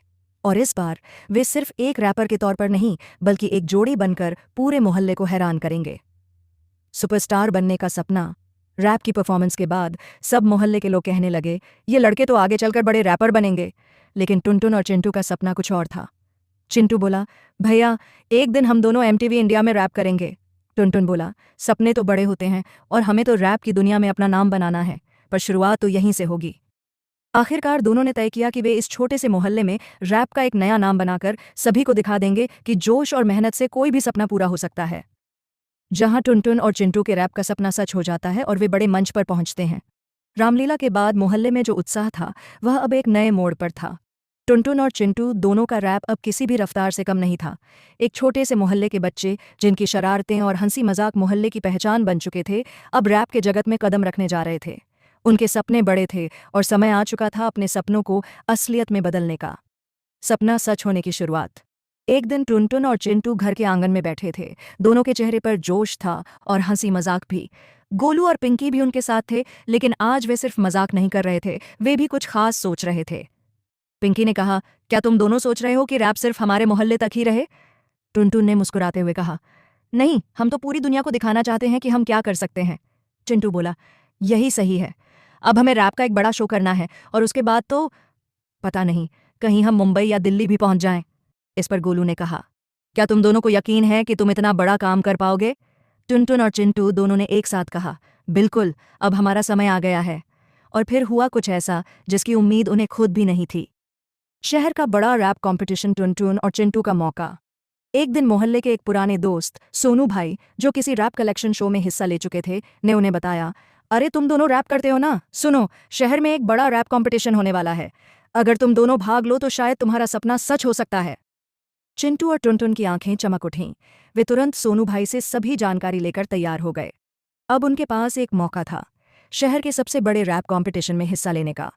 सोनू भाई ने कहा, तुम दोनों का रैप का तरीका अलग है, भीड़ में तुम दोनों खुद को अलग दिखा सकते हो। रिपर्स की दुनिया में कदम रखना पहले कदम की तैयारी।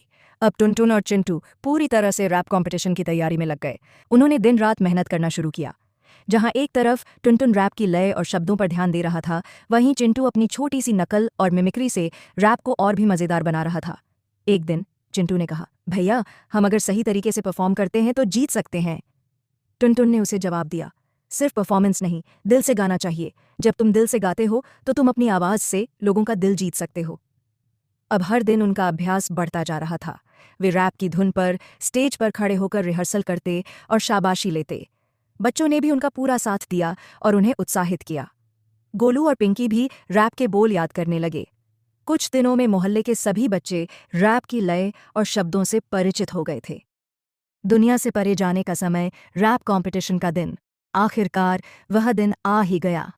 रैप कॉम्पिटिशन का दिन। सब तैयार थे, स्टेज पर पहुंचने का समय था। बच्चों ने रैप की ट्रेनिंग पूरी कर ली थी और अब उन्हें साबित करना था कि वे क्या कर सकते हैं। जब रैप कॉम्पिटिशन शुरू हुआ तो मोहल्ले के लोग भी बाहर से आए थे। कोई भी यह नहीं जानता था कि ये छोटे बच्चे इस मंच पर क्या कर सकते हैं, लेकिन सबकी नज़रें उनके ऊपर थीं। और जब टुनटुन और चिंटू ने स्टेज पर कदम रखा तो दर्शकों के दिल धड़कने लगे। उनकी नज़रें टुनटुन और चिंटू के ऊपर थीं, क्योंकि उनका रैप तो पहले से ही मोहल्ले में धूम मचा चुका था। जैसे ही माइक हाथ में आया, टुनटुन ने पहले बोलना शुरू किया, मुझे नहीं रोक पाओगे, ये है हमारी ताकत। आओ सुनो, हम हैं रैपर और हमारी आवाज़ में है खासियत। चिंटू ने उसे फॉलो करते हुए रैप में अपनी मस्ती डाल दी। हमें ना दिखाओ कोई रास्ता नया, हम खुद को ढूंढेंगे, बस साथ है तुम्हारा। पूरा स्टेज गूंज उठा। मोहल्ले के लोग चिल्ला पड़े, ये तो कुछ अलग है। टुनटुन और चिंटू की आवाज़ ने मोहल्ले के सभी लोगों का दिल छू लिया। यह उन दोनों के लिए एक बड़ा पल था। अब वे रैप की दुनिया में पहचान बना रहे थे। जवाब देने का समय, एक नया कीर्तिमान बनाना। रैप कंपटीशन के बाद टुनटुन और चिंटू को यह महसूस हुआ कि अब उन्हें कुछ और करना चाहिए। उन्हें रैप का बड़ा नाम बनाना था। रैप कंपटीशन के जजेस ने उन्हें देखा और कहा, यह तो शुरुआत है, तुम दोनों आगे बहुत दूर तक जाओगे। वह पल उनके लिए जीवन का सबसे यादगार पल था। अब वे सिर्फ मोहल्ले के बच्चे नहीं थे, बल्कि रैप की दुनिया में अपना नाम कमा रहे थे। जहां टुनटुन और चिंटू अपने रैप के साथ न केवल मोहल्ले में बल्कि शहर भर में छा जाते हैं। रैप कंपटीशन के बाद टुनटुन और चिंटू के जीवन में जैसे एक नया मोड़ आ गया। उनकी मेहनत और जोश ने उन्हें कुछ ऐसा दिया जिसकी उन्होंने कभी कल्पना भी नहीं की थी। अब वे सिर्फ मोहल्ले के छोटे से लड़के नहीं थे, बल्कि रैप की दुनिया में अपनी पहचान बनाने जा रहे थे। सपना अब बड़ा है जब मोहल्ले से बाहर निकलना तय हो गया। रैप के कंपटीशन के बाद टुनटुन और चिंटू का नाम मोहल्ले में ही नहीं बल्कि पूरे शहर में फैल चुका था। सब लोग उनकी रैप परफॉर्मेंस की तारीफ कर रहे थे और उनके बारे में बातें करने लगे थे। अब टुनटुन और चिंटू को लगने लगा कि उनका सपना सच हो सकता है, अगर वे सही दिशा में कदम बढ़ाएं। एक दिन टुनटुन ने चिंटू से कहा, देखो यार, हम अब मोहल्ले तक ही नहीं रुक सकते, हमें कुछ बड़ा करना होगा। चिंटू ने जवाब दिया, बिल्कुल, अगर हम सिर्फ यहीं रुकते हैं तो हमें कभी भी बड़ा नाम नहीं मिलेगा। टुनटुन बोला, तो फिर तय है, हम अगले रैप कंपटीशन में हिस्सा लेंगे, लेकिन इस बार हम पूरे शहर में दिखाएंगे कि रैप में हमारी भी पहचान है। इस बार उनका लक्ष्य सिर्फ मोहल्ले तक नहीं था, बल्कि वे पूरे शहर को अपनी रैप का दीवाना बनाने का सोच रहे थे। पहला बड़ा मंच, शहर का रैप शो। कुछ ही दिनों बाद टुनटुन और चिंटू को एक बड़े रैप शो में भाग लेने का मौका मिला। यह शो किसी आम कंपटीशन से कहीं बड़ा था। शहर भर से अलग अलग रैपर्स अपनी कला दिखाने आ रहे थे। टुनटुन और चिंटू की टीम तैयार हो गई और उन्हें अब खुद पर पूरा भरोसा था। यह शो सिर्फ रैप का नहीं बल्कि एक बड़ा संगीत कार्यक्रम भी था। टुनटुन और चिंटू ने तय किया कि वे इस शो में सिर्फ रैप ही नहीं बल्कि अपनी पूरी मेहनत और जोश भी दिखाएंगे। दोनों ने अपनी प्रस्तुति को और भी बेहतर बनाने के लिए दिन रात काम करना शुरू कर दिया। उन्होंने और भी नए बोल और लाइंस लिखे ताकि वे हर बार कुछ नया पेश कर सकें। इस बार उनके रैप में एक नया ट्विस्ट था। उन्होंने शहर के हालात और मोहल्ले की जिंदादिली को अपने रैप में पिरोया था। नए विचार और नए जोश के साथ शहर में पहला रैप शो। शहर के रैप शो में टुनटुन और चिंटू को परफॉर्म करने का समय आ गया। स्टेज के सामने भारी भीड़ जमा थी। दर्शक उनकी परफॉर्मेंस के लिए बेताब थे। जैसे ही माइक उनके हाथ में आया, पूरा माहौल बदल गया। टुनटुन ने रैप शुरू किया, हम सिर्फ कागज नहीं, दिल से लिखते हैं। तू हमारी आवाज़ को ना समझ सकेगा। हमारे रैप की दुनिया में तुम आ नहीं पाओगे। कभी भी हार नहीं मानेंगे, हम जीतते जाएंगे। चिंटू ने साथ देते हुए कहा, हमारे पास है जोश, हमारी रैप है खास। हर गली में हो धमाल, मोहल्ले की आवाज़। जैसे जैसे उन्होंने रैप गाया, दर्शकों का उत्साह बढ़ता गया। भीड़ तालियां बजाने लगी और हर किसी को यह एहसास हुआ कि ये दोनों लड़के सचमुच में खास हैं। उनका रैप न केवल संगीत था, बल्कि वह एक संदेश भी दे रहा था, जोश, मेहनत और एकजुटता से कोई भी सपना पूरा हो सकता है। सपना सच होने की ओर टुनटुन और चिंटू का नाम पूरे शहर में फैलता है। रैप शो के बाद टुनटुन और चिंटू का नाम हर जगह गूंजने लगा। मोहल्ले के लोग ही नहीं, बल्कि शहर भर के लोग अब उन्हें पहचानने लगे थे। उनके बारे में बात होने लगी थी और उनकी रैप की तारीफें हो रही थीं। उनका सपना अब एक कदम और नज़दीक आ चुका था। अब उन्हें केवल और मेहनत करने की ज़रूरत थी ताकि वे अपने सपने को सच कर सकें। चिंटू ने कहा, अब हमें और मेहनत करनी होगी और अपने रैप के साथ शहर को अपनी ताकत दिखानी होगी। टुनटुन ने कहा, अब हमें इस शो को अपनी सफलता की शुरुआत बनाना होगा ताकि हम और आगे बढ़ सकें। अगला कदम, बड़े मंच पर कदम रखना। अब टुनटुन और चिंटू की नज़रें एक नए लक्ष्य पर थीं, एक बड़े मंच पर परफॉर्म करने का अवसर। शहर के सबसे बड़े संगीत कार्यक्रम में हिस्सा लेना उनका अगला सपना था। वे जानते थे कि अगर उन्होंने यह मौका खो दिया तो उनके लिए आगे का रास्ता मुश्किल हो सकता था। वहीं गोलू और पिंकी भी उनके साथ थे और वे दोनों उन्हें हर कदम पर उत्साहित करते रहते थे। दोनों ने अपनी रैप की तकनीक को और बेहतर बनाने के लिए एक नई तैयारी शुरू कर दी। जहां टुनटुन और चिंटू अपने रैप के साथ पूरी दुनिया को दिखाने की ओर बढ़ते हैं। सपने को और बड़ा करना, बड़े मंच का सपना। रैप कंपटीशन में सफलता मिलने के बाद टुनटुन और चिंटू की उत्साही जोड़ी ने अब और बड़े कदम उठाने का मन बना लिया था। उन्होंने अपने पहले बड़े शो के बाद सोच लिया था कि अब उन्हें और मेहनत करनी है ताकि वे केवल मोहल्ले में ही नहीं बल्कि पूरे शहर में अपना नाम रोशन कर सकें। टुनटुन ने चिंटू से कहा, अब हमें अगले बड़े शो के लिए तैयारी करनी होगी। हमें और भी अच्छे गाने लिखने होंगे और स्टेज पर परफॉर्म करने का तरीका और बेहतर बनाना होगा। चिंटू ने उत्साह से कहा, हाँ, अब हमें बस सही मौका चाहिए। हमें ये साबित करना होगा कि हम भी बड़े मंच पर छा सकते हैं। उनकी मेहनत अब एक नए स्तर पर पहुंच चुकी थी। वे अब केवल रैप नहीं गा रहे थे, बल्कि एक नए अंदाज में रैप की धारा में खुद को ढालने की कोशिश कर रहे थे। उनकी परफॉर्मेंस में न केवल गाने का दम था, बल्कि दर्शकों को जोड़ने की कला भी समाई हुई थी। संगीत कार्यक्रम में बुलावा वो मौका आता है। एक दिन अचानक मोहल्ले के सोनू भाई ने उन्हें बताया, अरे तुम दोनों को बड़ा मौका मिल सकता है। शहर के सबसे बड़े संगीत शो में कुछ दिन बाद रैप परफॉर्म करने के लिए जगह दी जा रही है। मैं जानता हूं तुम लोग ये कर सकते हो। टुनटुन और चिंटू की आंखें चमक उठीं। यह वह पल था जिसका उन्होंने लंबे समय से इंतजार किया था। अब उनका सपना सच होने वाला था।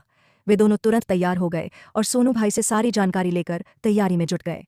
चिंटू ने एक दिन कहा, अब हमें हर बात पर ध्यान देना होगा। हमारे हर शब्द, हमारी हर मस्ती को स्टेज पर सही तरीके से दिखाना होगा। टुनटुन ने गंभीर होते हुए कहा, यह सिर्फ रैप नहीं, ये हमारा आत्मविश्वास है। हमें इसे दुनिया तक पहुंचाना होगा। अब वे सिर्फ शो के लिए गाने ही नहीं, बल्कि अपनी पूरी शैली को निखारने पर भी ध्यान दे रहे थे। उनकी तैयारियां अब और भी तेज हो गई थीं। वे जानते थे कि इस बार जो भी होगा वो उनका आखिरी मौका नहीं होगा, बल्कि एक नया सफर शुरू होगा। बड़े मंच पर पहला कदम क्या होगा? अगला कदम, शहर के सबसे बड़े संगीत शो का दिन आ गया। यह दिन उनके लिए एक नए युग की शुरुआत थी। वे दोनों एकदम तैयार थे, न केवल अपने गानों के लिए, बल्कि अपनी पूरी ऊर्जा और जोश से परफॉर्म करने के लिए। गोलू और पिंकी भी उनके साथ थे और सभी उन्हें प्रोत्साहित कर रहे थे। जैसे ही वे स्टेज पर पहुंचे, उनका दिल तेजी से धड़कने लगा। यह एक बड़ी चुनौती थी, लेकिन टुनटुन और चिंटू ने एक दूसरे को देखकर मुस्कुराया और मंच पर अपने पहले कदम रखे। अब वे सिर्फ मोहल्ले के बच्चे नहीं थे, वे शहर के सबसे बड़े रैप शो में आ चुके थे। शुरुआत में वे थोड़े घबराए हुए थे, लेकिन जैसे ही माइक हाथ में लिया, उनका आत्मविश्वास जाग उठा। टुनटुन ने पहले बोलना शुरू किया, हमसे डरना नहीं है, ये तो सिर्फ शुरुआत है। हमारी आवाज़ में ताकत है, दिल से है रैप का राज। चिंटू ने उसकी बात को आगे बढ़ाया, हम जो बोलें वो दिल से आए। शहर का नाम रैप से रोशन करें, यही है हमारी सच्चाई। जैसे जैसे वे गाते गए, भीड़ की तालियां बढ़ती गईं। दर्शक उनकी परफॉर्मेंस को देखकर मंत्रमुग्ध हो गए। मंच पर उनका जोश और उत्साह साफ दिख रहा था। ये पल उनके लिए इतिहास बनने जा रहा था। परिणाम का दिन, क्या ये उनका समय है? शो खत्म होने के बाद सभी रैपर्स और परफॉर्मर्स को जजेस के सामने बुलाया गया। टुनटुन और चिंटू भी अपने हाथ जोड़कर सामने खड़े हो गए। सबकी नज़रें उनके ऊपर थीं। कुछ ही मिनटों में जजेस ने अपना फैसला सुनाया। जजेस में से एक ने कहा, ये दोनों लड़के हमें बहुत पसंद आए। उनका अंदाज, उनका रैप और उनका जोश सभी कुछ अलग था। हम इन्हें अपने शो में और भी बड़ी जगह देना चाहते हैं। दूसरे जज ने कहा, यह निश्चित रूप से एक नई शुरुआत है। हमें उम्मीद है कि ये दोनों लड़के अपने काम से हमें गर्व महसूस कराएंगे। यह सुनकर टुनटुन और चिंटू की आंखों में खुशी के आंसू थे। अब वे न केवल शहर के रैप शो में विजेता थे, बल्कि उनके लिए नए दरवाजे खुलने जा रहे थे। यह उन दोनों के लिए एक नई शुरुआत थी। अगला कदम एक नई यात्रा की शुरुआत। अब टुनटुन और चिंटू ने एक नई यात्रा शुरू की। वे जानते थे कि यह सफलता सिर्फ उनकी मेहनत का नतीजा थी। वे और भी बड़े मंच पर परफॉर्म करने के लिए तैयार थे। उन्होंने तय किया कि वे अब किसी भी हाल में रुकेंगे नहीं। गोलू और पिंकी भी उनके साथ थे और सभी ने मिलकर इस नई यात्रा को अपनी सफलता का हिस्सा बनाया। जहां टुनटुन और चिंटू ने अपनी मेहनत से संगीत की दुनिया में अपनी पहचान बना ली। सपने सच होते हैं जब रैप दुनिया में नाम बना लिया। रैप शो में जीत के बाद टुनटुन और चिंटू का नाम अब केवल मोहल्ले और शहर तक सीमित नहीं था, बल्कि वे धीरे धीरे पूरे राज्य में चर्चित हो गए थे। उनकी मेहनत, जोश और रैप की कला ने उन्हें एक नया मुकाम दिलाया था। अब वे बड़े बड़े शो में परफॉर्म करने के लिए तैयार थे। चिंटू ने कहा, देखो यार, अब हम कहीं भी रैप करने के लिए बुलाए जा रहे हैं। ये हम दोनों का सपना था और अब वह सच हो गया। टुनटुन ने उत्साहित होकर जवाब दिया, हाँ, पर हमें अब एक कदम और आगे बढ़ना है। हमें और भी अच्छा करना होगा ताकि हम अपने नाम को और ऊंचा कर सकें। इस नई सफलता ने उन्हें और भी अधिक प्रेरित किया। अब वे केवल रैप परफॉर्मर नहीं थे, बल्कि रैप की दुनिया के स्टार बन चुके थे। लेकिन इसके बावजूद वे अपने संघर्षों और पुराने दिनों को कभी नहीं भूलते थे, जहां उन्होंने शुरुआत की थी। दुनिया भर में रैप एक और बड़ा मौका। कुछ ही दिनों बाद उन्हें एक और बड़ा मौका मिला। यह था संगीत महोत्सव, जो शहर के बाहर आयोजित हो रहा था। इस महोत्सव में दुनिया भर के कलाकार हिस्सा ले रहे थे और इस बार रैप का हिस्सा बनने का अवसर उन्हें मिला था। टुनटुन और चिंटू ने इस मौके को अपने जीवन का सबसे बड़ा मौका माना। वे तैयार होने लगे, लेकिन इस बार कुछ खास करने का इरादा था। उन्होंने तय किया कि वे केवल रैप ही नहीं बल्कि अपनी पूरी स्टाइल और अंदाज में परफॉर्म करेंगे। चिंटू ने कहा, अब हमें अपनी पूरी ताकत लगा देनी चाहिए। हम जिस शो में जा रहे हैं वह किसी भी शो से बहुत बड़ा है। टुनटुन ने गंभीर होते हुए कहा, बिल्कुल, अब हम जो परफॉर्म करेंगे वह हमें हमेशा याद रखने लायक होगा। अब वे गानों के साथ साथ स्टेज पर अपनी अदा और अंदाज पर भी ध्यान दे रहे थे। उनका उद्देश्य सिर्फ गाने गाना नहीं था, बल्कि दर्शकों को अपनी पूरी ऊर्जा और जोश से जोड़ना था। नई पहचान, स्टेज पर धमाल मचाना। संगीत महोत्सव का दिन आ गया।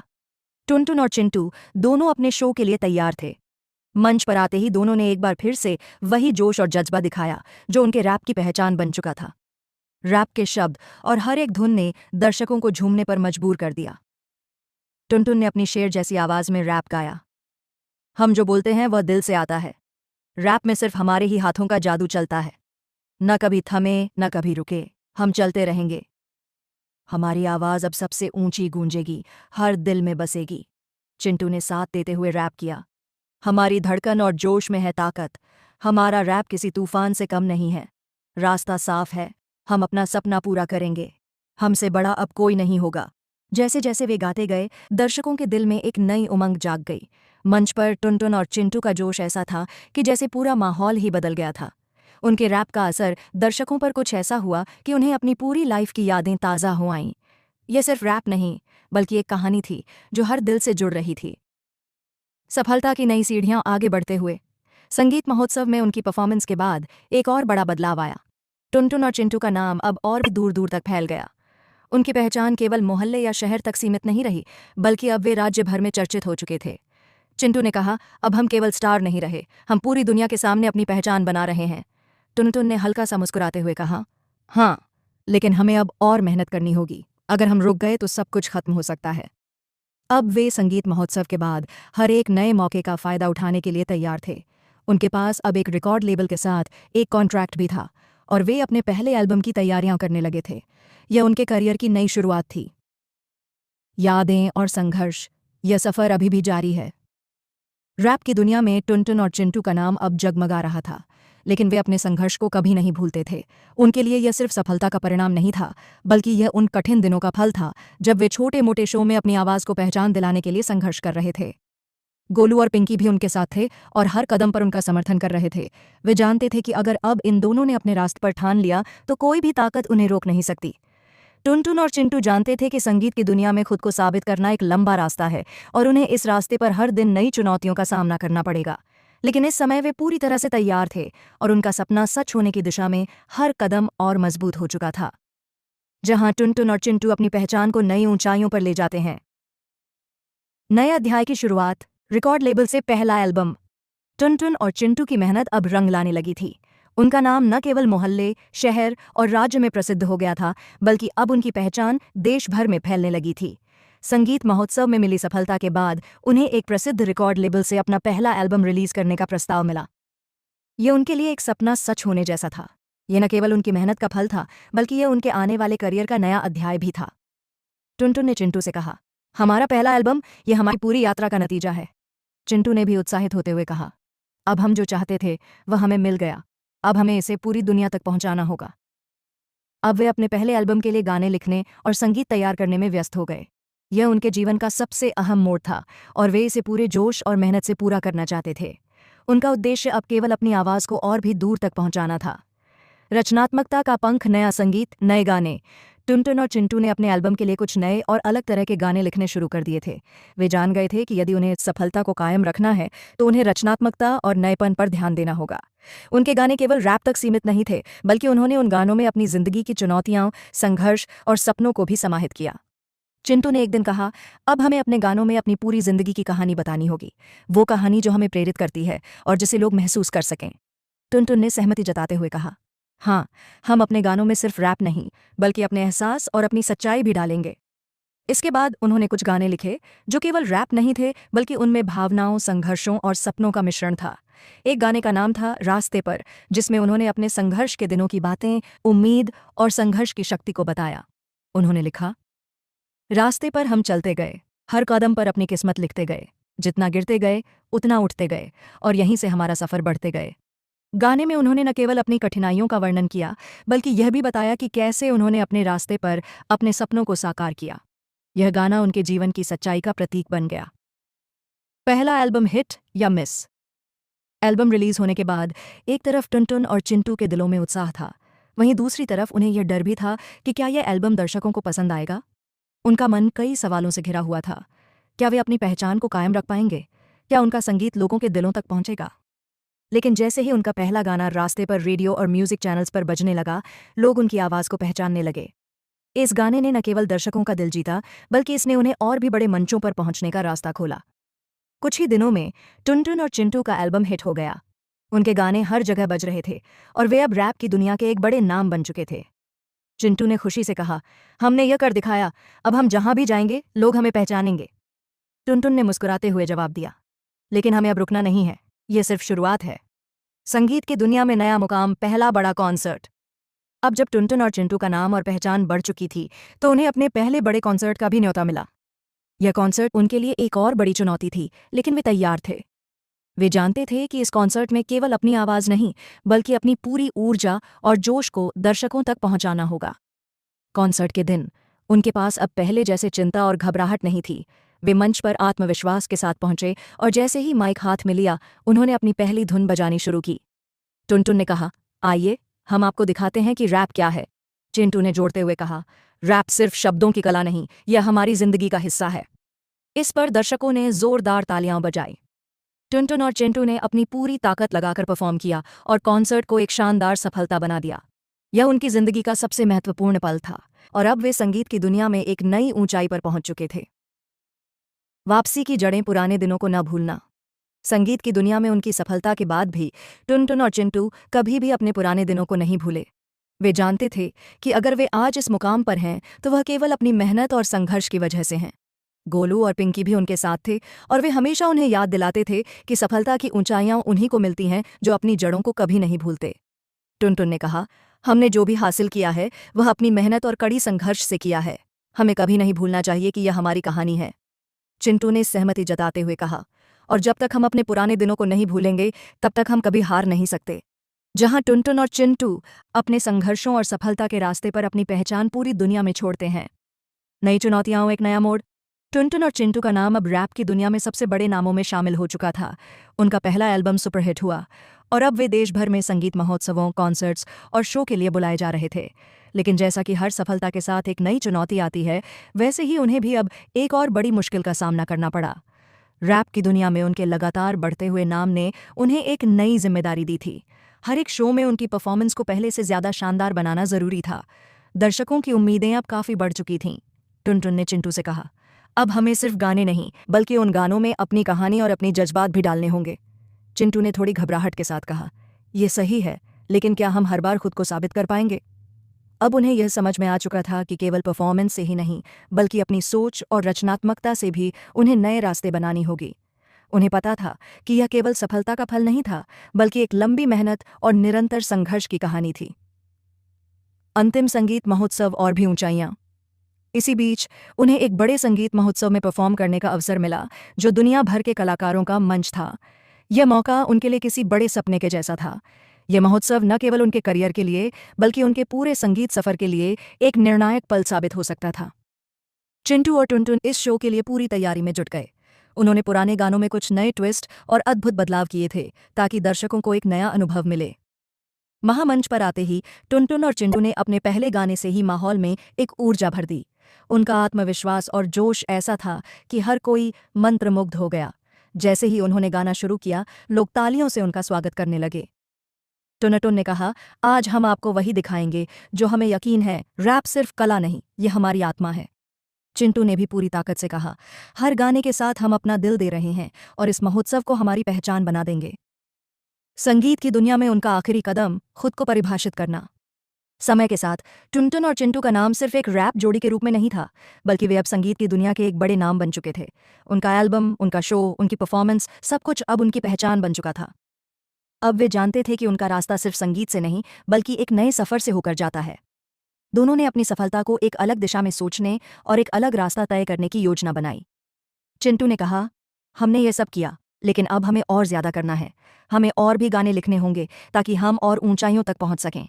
टुनटुन ने हल्के से मुस्कुराते हुए कहा, बिल्कुल, हम कभी नहीं रुक सकते, ये तो बस शुरुआत है।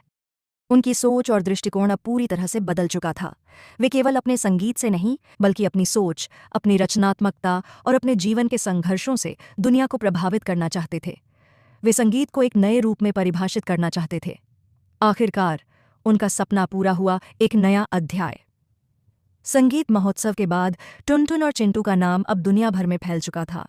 उन्होंने जो किया वह अब इतिहास बन चुका था। वे अब न केवल रैप की दुनिया में छाए हुए थे, बल्कि उनके गाने और उनकी आवाज़ ने उन लोगों को प्रेरित किया जो किसी भी रास्ते पर अपने सपनों को पूरा करना चाहते थे। एक दिन टुनटुन और चिंटू दोनों बैठकर सोचने लगे कि वे अब क्या करेंगे। अब जब वे अपने सभी सपनों को हासिल कर चुके थे, तो क्या आगे का रास्ता कुछ अलग होगा? चिंटू ने गहरी सांस लेते हुए कहा, हमने जो सपना देखा था वह पूरा हो चुका है, लेकिन क्या हम इस सफलता से सुकून पा सकते हैं? टुनटुन ने जवाब दिया, सुकून तो तभी मिलेगा जब हम अगली पीढ़ी को भी प्रेरित कर सकें। हम अपनी यात्रा से सीखा है कि सपने कभी खत्म नहीं होते, बस हमें उन्हें साकार करने का तरीका बदलना होता है। वे दोनों समझ गए कि उनके लिए अब रैप के साथ साथ एक नया उद्देश्य है, अपने अनुभवों और संगीत से लोगों को प्रेरित करना। संगीत के अंत में एक नई शुरुआत। टुनटुन और चिंटू अब एक नई दिशा में सोच रहे थे। संगीत की दुनिया में अपनी पहचान बनाने के बाद उन्होंने तय किया कि वे अपने अनुभवों को साझा करेंगे और नए कलाकारों को मार्गदर्शन देंगे। वे चाहते थे कि जो उन्होंने सीखा है वह दूसरों तक पहुंचे। अब उनका जीवन केवल संगीत नहीं था, बल्कि उन्होंने एक नई सोच, एक नया उद्देश्य तय किया था। वे जानते थे कि जब तक वे संगीत की दुनिया में हैं, वे न केवल रैप करेंगे, बल्कि खुद को हर दिन और अधिक बेहतर बनाएंगे। वे अब एक नई शुरुआत की ओर बढ़ रहे थे, और यह शुरुआत केवल उनके लिए नहीं, बल्कि संगीत की दुनिया के सभी नए कलाकारों के लिए भी एक नई प्रेरणा बन जाएगी। तो यही थी हमारे उस पुराने आंगन की कहानी, जहां शरारतें भी सबक सिखाती थीं और बुजुर्गों की डांट में भी ढेर सारा प्यार छुपा होता था। क्या आपके बचपन में भी ऐसा कोई घर था, जहां दादी की कहानियां रात की नींद बन जाती थीं? या वो चचेरा ममेरे भाई जो दोस्त से ज्यादा खास होता था? कमेंट में जरूर बताइए, आपकी यादों में किसने सबसे ज्यादा जगह बनाई? और अगर इस कहानी ने आपको अपने पुराने दिनों की एक झलक दी हो, अगर आपने किसी रिश्ते की गर्माहट को दोबारा महसूस किया हो, तो एक लाइक जरूर करें। सब्सक्राइब करें इस चैनल को, ताकि अगली बार जब कोई और दिल छूने वाली कहानी सुनाए, तो आप फिर से हमारे साथ हों। यादों का ये सिलसिला अभी खत्म नहीं हुआ, बस एक पन्ना बंद हुआ है। बाकी कहानियां फिर कभी। और अगर इस कहानी ने आपको अपने पुराने दिनों की एक झलक दी हो, अगर आपने किसी रिश्ते की गर्माहट को दोबारा महसूस किया हो, तो एक लाइक जरूर करें। सब्सक्राइब करें इस चैनल को, ताकि अगली बार जब कोई और दिल छूने वाली कहानी सुनाए, तो आप फिर से हमारे साथ हों। यादों का ये सिलसिला अभी खत्म नहीं हुआ, बस एक पन्ना बंद हुआ है। बाकी कहानियां फिर कभी।